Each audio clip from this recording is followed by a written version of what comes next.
26 അടി പെരുമ്പാമ്പിന്റെ വയറ്റിൽ 63 വയസ്സുകാരന്റെ മൃതദേഹം. സംഭവം ഇന്തോനേഷ്യയിലെ സുലവേസി ദ്വീപിൽ ഞെട്ടിക്കുന്ന സംഭവം.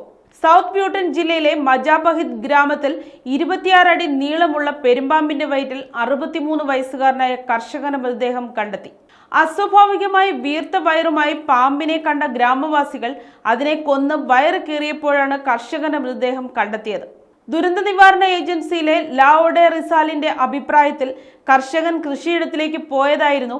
തിരികെ എത്താതിരുന്നതിനെ തുടർന്ന് വീട്ടുകാർ തിരച്ചിൽ ആരംഭിക്കുകയും വയലിന് സമീപം അദ്ദേഹത്തിന്റെ മോട്ടോർ സൈക്കിൾ കണ്ടെത്തുകയുമായിരുന്നു. തുടർന്ന് സമീപത്തുള്ള ഒരു കുടിലിനടുത്ത് അസ്വസ്ഥനായി കിടക്കുന്ന കൂറ്റൻ പെരുമ്പാമ്പിനെ കണ്ടപ്പോൾ സംശയം തോന്നി ഗ്രാമവാസികൾ അതിനെ കൊല്ലുകയായിരുന്നു.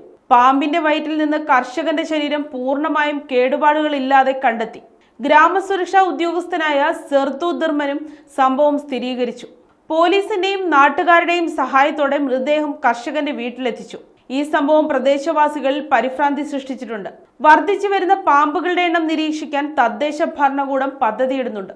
2017 സുലവേസി ദ്വീപിലെ സുലബിറോ ഗ്രാമത്തിൽ സമാനമായ ഒരു സംഭവം നടന്നിരുന്നു.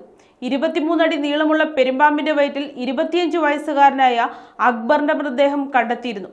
ഈ രണ്ട് സംഭവങ്ങളിലും പാമ്പിന്റെ വീർത്ത വയറാണ് സംശയത്തിന് ഇടയാക്കിയത്. ഇന്തോനേഷ്യയിലും ഫിലിപ്പീൻസിലും കാണുന്ന പെരുമ്പാമ്പുകൾക്ക് 20 അടിയിൽ കൂടുതൽ നീളമുണ്ടാകും. സാധാരണയായി ചെറിയ മൃഗങ്ങളെയാണ് ഇവ ഇരയാക്കാറുള്ളതെങ്കിലും മനുഷ്യരെ ആക്രമിക്കുന്നത് അപൂർവമാണ്. എന്നിരുന്നാലും ഇത്തരം സംഭവങ്ങൾ അവ ഉയർത്തുന്ന അപകടങ്ങളെക്കുറിച്ചുള്ള ഭയാനകമായ ഓർമ്മപ്പെടുത്തലാണ്.